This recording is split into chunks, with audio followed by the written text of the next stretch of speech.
So it looks like Joe Biden has pledged to cut greenhouse gases in half by 2030.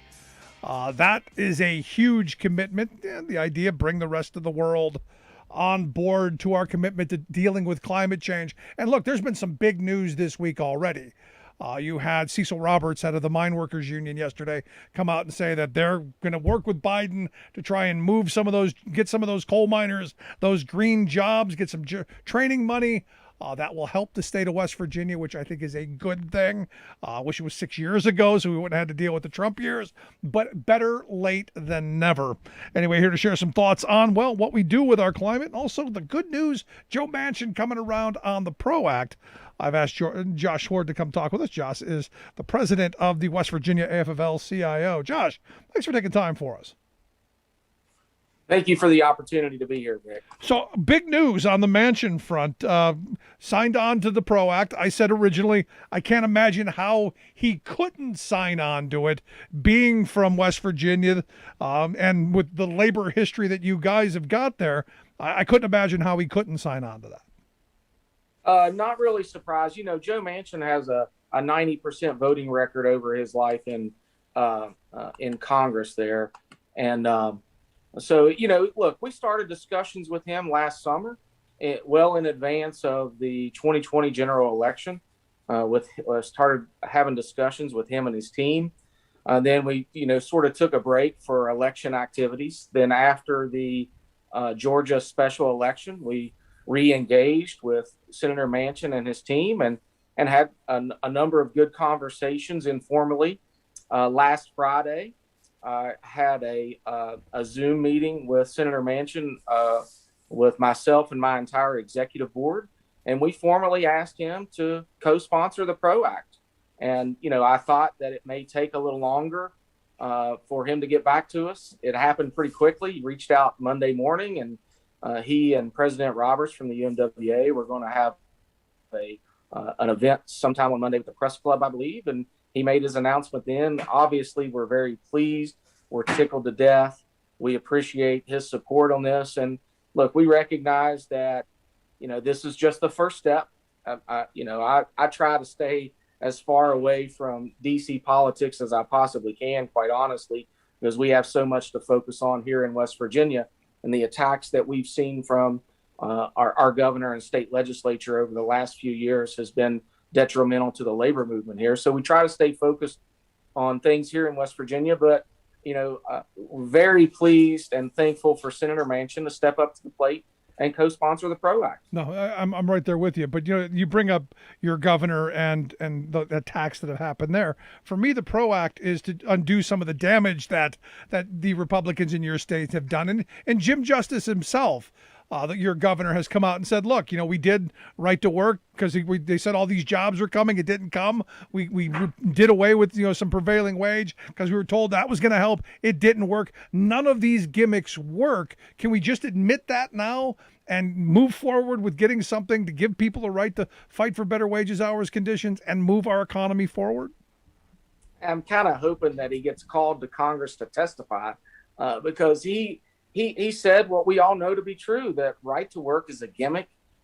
It's used as a feel-good sort of message to try to make your state look a little more favorable for big corporations. It does not work. They tied that with the elimination of prevailing wage a few years ago. And what we've seen as a result of that is exactly what we said would happen. You see lower wages, fewer benefits, and workplaces that are less safe. So, you know, we applaud Senator Manchin for signing on. Hopefully, you know, this thing gets some traction and there's a pathway moving forward so we can undo the damage that has been done in West Virginia and I think 26 other states as it relates to right to work. But yeah, Jim Justice, he made it really clear, right to work and prevailing wage did not work. It absolutely did not work. He said so on numerous occasions. Maybe they'll call him up to Congress to testify. Or maybe we can get him here to Pennsylvania, because I fear 2022, the governor's race here, it's going to all be around making Pennsylvania a no rights at work state. And look, when you've got a Republican governor like Justice saying it doesn't work, hey, Pennsylvania, you should probably listen, because, again, it's just another bad idea. But, going back to Manchin and the PRO Act, I'll be honest, I was critical from the start. It's a nice gesture. Without any type of filibuster reform, I don't know that it gets passed. Have you had any conversations with the senator on? Yeah, he's gonna sponsor it, but how is he going to work to get it moved through so that we actually get some movement on it? Well, that's a good question, and I think that comes in the very near future. We wanted to start out by simply identifying the reasons why we believe it's very important for working families that the PRO Act be seriously considered. We didn't talk about the filibuster. It was that was off the table in terms of our discussions thus far. We wanted him to be a co-sponsor. He agreed. Look, I don't know. I don't know where this conversation goes from here, but we will be having follow-ups with Senator Manchin. I mean, I give the guy credit, and look, I get how he can frustrate some, but the reality is, if it's not him, we're talking about going back to Senator Manchin's most recent election in 2018.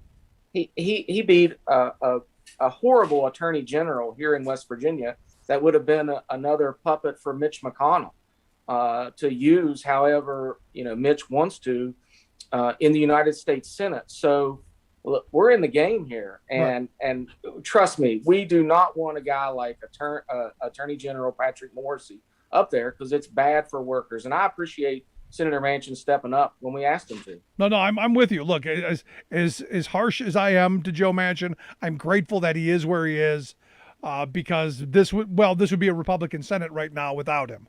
So we wouldn't even be having this conversation. But I do like to push a little bit in the direction of West Virginia is a union state, in my view. It's got a rich, bloody history of workers fighting for better wages, hours, conditions. The coal wars are something that should be taught in every school. And my thought is that with his background in that, this should be something that he should be active in pushing for. Yeah, and look, Rick, that's what's so frustrating for us here on the ground, because we have Senator Manchin and a Republican, Shelley Moore Capito, plus 3 Republican members in the House of Representatives. And Shelley Moore Capito is likely not in the game here. All 3 of our Republican members in the House of Representatives voted no. And it's unfortunate, because I've seen the polling. Unions in general are favorable regardless of what party we're talking to. So, and I think that's the problem with some of the things that come with Washington, is how polarizing and partisan it has become over the years. Right, wrong, or indifferent, it's just the lay of the land. But there's no excuse for some of our Republican representatives in Congress not to seriously consider a piece of legislation that will have a very positive impact on working families throughout West Virginia. It's really sad, Rick. Especially given the fact that we just witnessed publicly one of the more egregious anti-union campaigns put on by Amazon. They spent $200 million to turn back that campaign.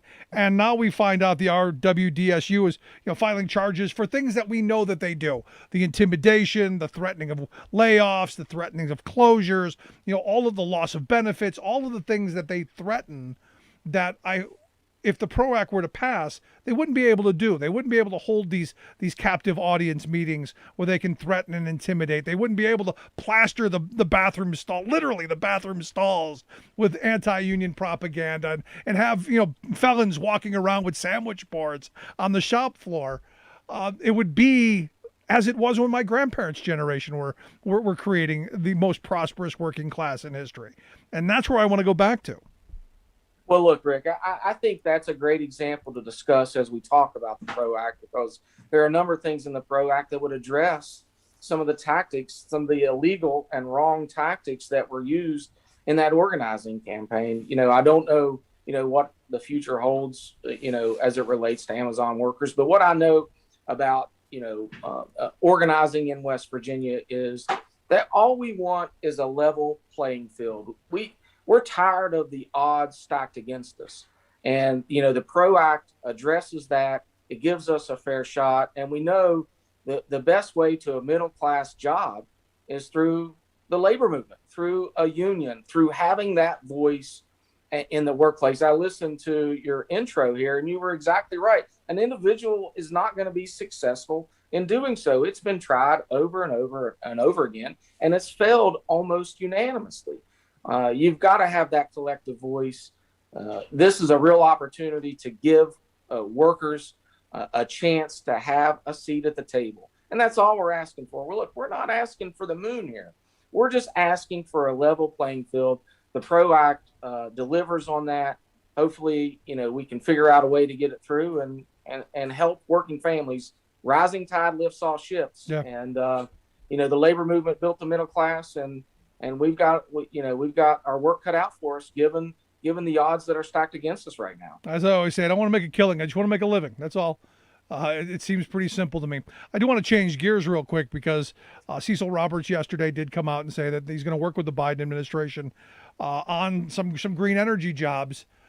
This has got to be fairly controversial in your state, a coal state that Trump won because he was going to bring coal back. He was going to make coal great again. That didn't happen because everything else is going on. How are his comments playing, do you think, now? Well, look, he just delivered the remarks recently, so we'll see. But Cecil Roberts is a respected individual across the spectrum here in West Virginia, and I know that the union, the UMWA, the great UMWA, has done a lot of soul searching. So this is not something that's off the cuff. This is something that they Cecil and his team have considered for some time.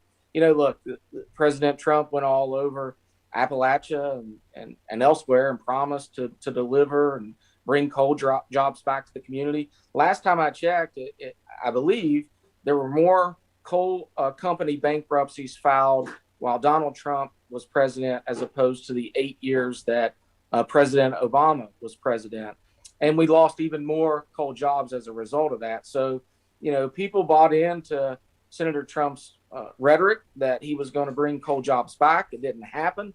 For whatever reason, it didn't happen. I mean, I think we can talk a long time about why that didn't happen, but it didn't. So, Appalachia has to take a hard look at, what opportunities we have moving forward, because whether or not you like it, it's the hand that's been dealt.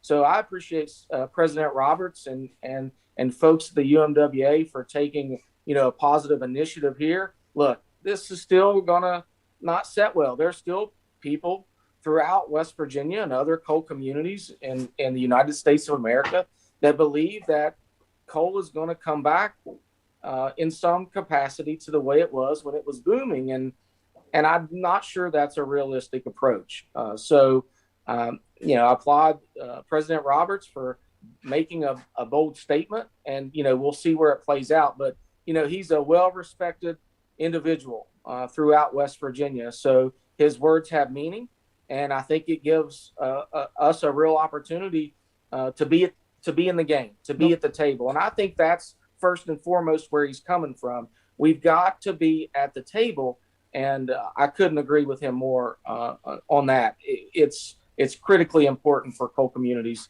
to be a part of any major infrastructure and energy discussion. This is, in my view, and you can correct me if you think I'm wrong, this is an excellent opportunity for West Virginia because you've got someone like Cecil Roberts who's, bringing the labor movement into the green energy idea that, hey, we're going to create these good union jobs, and they've got to be union jobs. And you've got Manchin, who really has Biden by the short hairs. There's an opportunity for West Virginia to do really well in this and to get some major investment, as a way to, kind of pay back the loss of those jobs. We've never really done industrial justice well. When communities lost factories, when we deindustrialized, towns across this country, we did nothing to help them. This is an opportunity to say to West Virginia, yeah, you're going to lose the coal industry, but we're going to give you something to replace it, and you're going to be okay. Well, look, I couldn't agree more. And, the concern that I have is if we don't take advantage of this opportunity that's in front of us now, I'm not sure if we'll get another chance or another bite at the apple, as they say. This is our chance to help coal communities, all over the United States and other industries that have suffered. Look, we've got a chance to revitalize. Now, it's going to require some change. It's going to require some innovation. But I applaud President Biden and Senator Manchin and folks like Cecil Roberts who are ready to sit down and have real conversations. It's not going to be easy. Look, we understand that. I mean, we continue to struggle in all kinds of different arenas here in West Virginia as a result, in part, of the decline of the coal industry. But we have a chance to do something positive with that now. We can't miss this opportunity. And I think it's great that labor leaders are working with folks like Joe Manchin and President Biden to try to do right for working families, not just in West Virginia, but all over the United States. Which brings me back to the PRO Act again. Virtually my entire working life, Josh, 30 plus years, we've had Democratic politicians talk about, hey, we're going to reform labor law. We're going to bring you strike replacement. We're going to, undo some of the harshness of Taft-Hartley. We're going to bring card check. None of that seems to happen. This is a moment where there's a guy sitting in the White House who's come out and made a pretty definitive statement. So for me, this is that moment that this has to happen.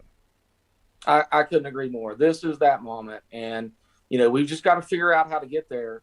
DC is tough right now. And I get the concerns about a lot of different things on pathway and whatever, but this is critically important for working families. We've got to make sure it happens. It's the best way to build a middle class. And when you have a healthy middle class, then you have real opportunities to grow the economy. I mean, you have prosperity. You're not going to do that without a healthy middle class. This is the best way to do that, but to make sure that we have good wages, fair benefits, and a safe workplace. And that's what we're fighting for here in West Virginia. Absolutely, something we most certainly need to do. And I suggest you contact your senators early, contact them often. Say we need to have the PRO Act passed. Josh, I appreciate the time. Always great talking with you. Hope you'll come back and talk to us again real soon. Big fan, Rick. Thanks, buddy. Keep up the good work. Appreciate it, Josh Sword. He's the president of the West Virginia AFL-CIO. Make sure you check out their website, wvaflcio.org. We'll get links out so you don't have to spell it yourself. Quick break. Right back. Stick around. You're listening to The Rick Smith Show. Remembering that united we bargain, divided we beg. Rick Smith.